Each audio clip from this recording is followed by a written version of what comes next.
let's have a look at the functional areas of the brain, which are usually present on the dominant side.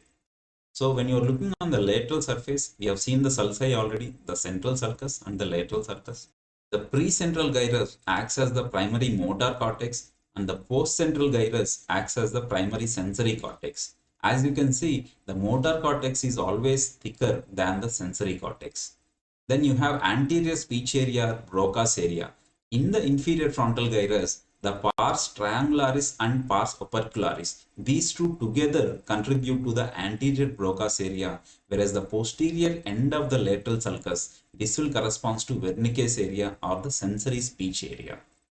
And in the superior temporal gyrus, along the posterior 1/3, you'll see a bilobed projection.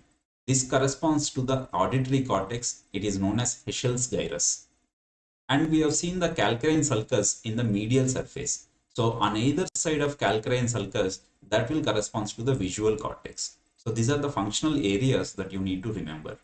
Coming to the motor cortex, in the precentral gyrus, the representation of any anatomical structure depends on the function it serves. As you can see, hip and trunk are having less representation compared to the hand or face. That is because of the function they serve. This is called as motor homunculus.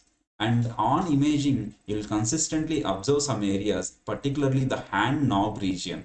So in the precentral gyrus, you will appreciate a knob-like structure, a U-shaped depression that will correspond to your hand area, and the paracentral lobule, which is located between the ascending ramus and marginal ramus of the cingulate sulcus on the medial surface, that will correspond to the leg region.